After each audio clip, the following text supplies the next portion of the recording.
আসসালামু আলাইকুম ভিউয়ার্স, ওয়াসিনাথ কিচেনে আপনাদেরকে স্বাগতম। বন্ধুরা, আজকে একটি রেসিপি দেখাতে চলেছি, আর তা হলো আলু এবং ডিম দিয়ে মজার স্বাদের একটি রেসিপি। তো চলুন বন্ধুরা, দেখে নেওয়া যাক কিভাবে রেসিপি তৈরি করি। আমি প্রথমে 3টে আলু কেটে সিদ্ধ করে নিয়ে ছিলিয়ে নিলাম। ছিলিয়ে আমি এখন একটি একটি করে ভেঙে দেব। হাত দিয়ে ভালোভাবে ভেঙে গুঁড়ি করে দেব। এবং দেখুন, বাটা মশলা এখানে আমি দিয়ে দিলাম পেঁয়াজ কুচি, স্বাদ মতো লবণ, হলুদের গুঁড়া দিয়ে আমি ভালোভাবে মুছে নেব। নেওয়ার পর আমি এখানে 2টো ডিম ভেঙে অ্যাড করে দেব। দেওয়ার পরে আমি ভালোভাবে ফেটিয়ে নেব। ডিম ফেটিয়ে নিলাম। তেল গরম দিয়েছি কড়াইতে এবং এখানে ডিম ভেজে নেব। ডিম ভেজে নিচ্ছি। দেখুন বন্ধুরা, এক পিসটা হয়ে গেছে এবং অপর পিসটা উল্টিয়ে দিলাম। অপর পিসটা উল্টে দেওয়ার পরে আমি একটু চাপ দিয়ে ভালোভাবে কড়া করে ভেজে নেব। আমার ডিম ভেজে নেওয়া শেষ। আমি এখানে পেঁয়াজের বেরেস্তা তুলে নিচ্ছি। পেঁয়াজের বেরেস্তা ভালোভাবে লাল করে ভেজে নেব। আমার ডিম ভেজে নেওয়া হয়ে গেছিল, দেখে দিলাম। এবং পেঁয়াজের বেরেস্তা এখানে উঠিয়ে নিয়েছি। এখন এখানে মশলা কষার জন্য পরিমাণ মতো পেঁয়াজ দিয়ে দিলাম। দিয়ে দিলাম আদা বাটা এবং জিরে বাটা। হালকা একটু পানি দিয়ে নেড়ে নিচ্ছি। এখন দিয়ে দেবো স্বাদ মতো লবণ, হাফ চা চামচ মরিচের গুঁড়া, 1 চা চামচ ধনিয়ার গুঁড়া, হাফ চা চামচ হলুদের গুঁড়া দিয়ে আমি মশলা ভালোভাবে কষিয়ে নেব।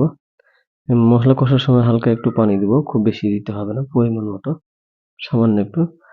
এবং ভেঙে রাখা আলু দিয়ে সুন্দরভাবে রান্নাটা তৈরি করব। দেখুন, মশলা কষা হয়ে গেছে। এই ভাঙা আলুগুলো আমি ছেড়ে দিলাম কষা মশলার ভিতরে দিয়ে ভালোভাবে আমি নেড়ে চেড়ে নেব। মশলা গায়ে গায়ে যেন লেগে যায়। রান্নাটা অবশ্যই যেন পারফেক্ট হয় সেই চেষ্টা করতেছি। দেখুন বন্ধুরা, হালকা একটু পানি দিয়ে নাড়াচাড়া করে নিব।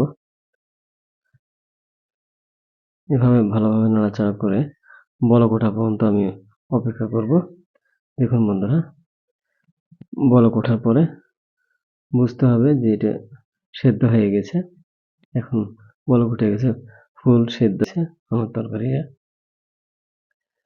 এখন আমি ভেজে রাখা ডিমগুলো কেটে টুকরা করে দিয়ে দিলাম। দেখুন বন্ধুরা, পারফেক্ট একটা রেসিপি। আপনার বাসায় চেষ্টা করবেন। খুবই ঝামেলামুক্ত একটা রেসিপি।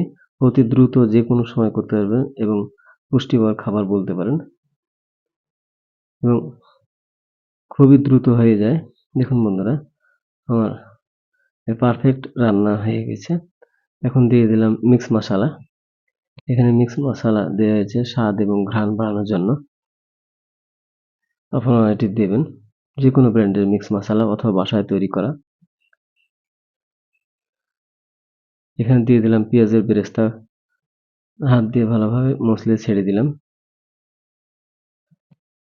দিয়ে একটু নাড়াচাড়া করে নামিয়ে নিলাম বলক ওঠার পরে। আমার রান্না শেষ।